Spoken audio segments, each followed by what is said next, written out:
যদি আল্লাহর নবী হন তাহলে আমি আপনার বলে হয়েছে আপনাকে জিজ্ঞাসাবাদ করছি আকাশের চাঁদ দ্বিখণ্ডিত করেন এটাও বাবা এসেছে উনি আপনার চাঁদ দ্বিখণ্ডিত করলেন সঙ্গে সঙ্গে হাবিবে আমির আপনার নবীর কদমে পড়ে গেল ইয়া রাসূলুল্লাহ ইয়া হাবিবাল্লাহ আপনি আমাকে কলমা পড়িয়ে মুসলমান বানিয়ে নেন আল্লাহর নবীর আপনার বলে হয়েছে অন্তরে আপনার জেগে উঠলো নবীর আপনার অন্তরে প্রশ্ন জেগে উঠলো দেখি লোকটা কেমন করে আমার কাছে কলমা পড়তে যায় হাবিবে আমিরের ধারণা আমার আপনার মুহাম্মদ সাল্লাল্লাহু তাআলা আলাইহি ওয়াসাল্লাম সত্যিকারী নবী কারণ নবী না হলে আকাশের চাঁদ দ্বিখণ্ডিত করতে পারবে না এর জন্য তিনি আপনার কলমা আপনার পড়ার জন্য আগ্রহী হলেন তবে মনের মধ্যে একটা প্রশ্ন জেগে গেল আমার বাড়িতে একটা মেয়ে আছে জীবনে আব্বা বলে ডাকে না জীবনে বাড়ির বাইরে যেতে পারে না নিজের হাতে পানি তুলে খেতে পারে না নিজে আপনার কথা বলতে পারে না বাড়ির চৌকাঠ পার হতে পারেনি এই জন্য আপনার বলা হয়েছে তার ধারণা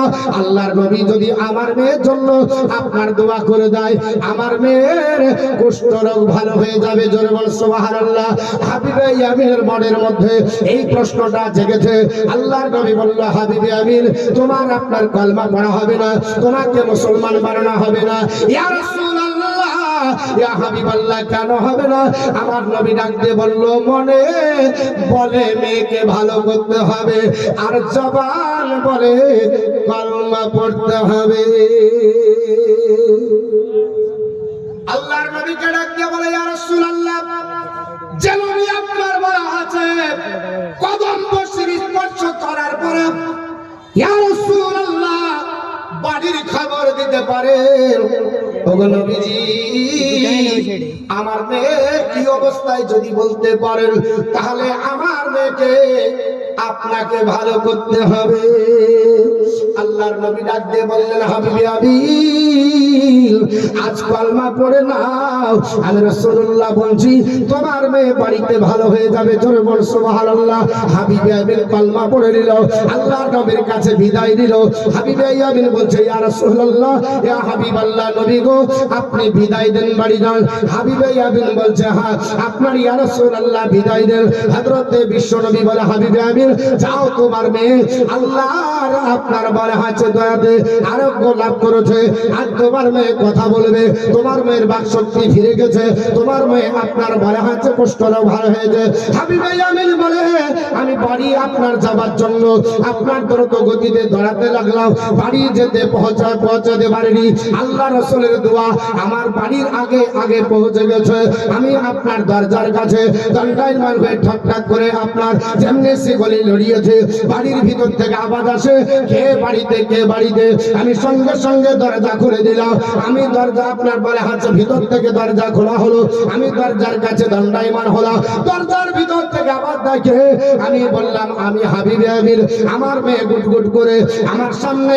এসে বলে আব্বা তুমি এত তাড়াতাড়ি ঢুকিয়ে কোথা থেকে আসো হাবিবে আমির অবাক হয়ে গেল হাবিবে আমির জড়িয়ে মেয়েকে ধরে ডাক দিয়ে কাঁদতে লাগলো এ আগো আমার আপনার কন্যা কে আপনার বলা হাতে তোমাকে এই রোগের আরোগ্য লাভ করে দিল আমি অনেক ডাক্তার দেখিয়েছি ডাক্তারি চলেনি কবিরাজ দেখিয়েছি কবিরাজের কবিরাজি চলেনি কত হাকিম দেখিয়েছি হাকিমের হিকমত চলেনি কত আপনার বলা আছে আমি আপনার বলা আছে ডাক্তার দেখিয়েছি কারো ওষুধে কাজ হয়নি ও মা কোন ডাক্তারের ডাক্তারিতে তোমার আপনার আরোগ্য হলো ডাক দিয়ে বলে আব্বা যান আমি রাত্রি বেলাতে বিছানায় আপনার সজ্জিত অবস্থায় ছিল বিছানায় ঘুমিয়েছিলাম আমার শিরস্থানে দাঁড়িয়ে একজন মহাপুরুষ মাথায় ছিল তার পাগড়ি মুখে ছিল শ্বেত শুভ্র দাড়ি গায়ে ছিল আপনার বলা হচ্ছে জুব্বা আমার শিরস্থানে দাঁড়িয়ে ডাক দিয়ে বলল হাবিবে আমিনের মেয়ে আমি হচ্ছি নবী জোরে বল সুবহানাল্লাহ হাবিবে আমিনের মেয়ে শুনে রেখে দাও আমি হলাম দয়ার নবী আমি হলো রাহমাতুল লিল আলামিন মক্কার সরজমিনে তোমার আব্বা জান কাবার আপনার পাশে আপনার মদিনার সরজমিনে তোমার আব্বা জান আপনার বলে হচ্ছে মসজিদে নববীর কাছে আপনার কালমা পড়ে মুসলমান হলো তুমি যদি কালমা পড়ে মুসলমান হও তাহলে তোমাকে আমার আল্লাহ আরোগ্য লাভ করাবে ইয়া আপনার আব্বা জান আমি মক্কার সরজমিন থেকে আপনার বলে হচ্ছে ওই বার্তা আপনার পাইনি মদিনার সরজমিন থেকে ওই বার্তাটা পাইনি আমি বড় ভাষা পাইনি এটা আমার শিরস্থানে পেয়েছি আমার আপনার মানে আমার আপনার বলে হচ্ছে মাথার সামনে সেই আপনার সুপুরুষ দাঁড়িয়ে গেল আমার নবী বলেছে এ আল্লাহ বান্দা বান্দিরা শুনে রেখে দাও, আপনার বলা হয়েছে আল্লাহর কোন বান্দা বান্দি যদি আমাকে স্বপ্ন যোগে দেখে, সে আমাকে সত্য দেখলো, এটা মিথ্যা না।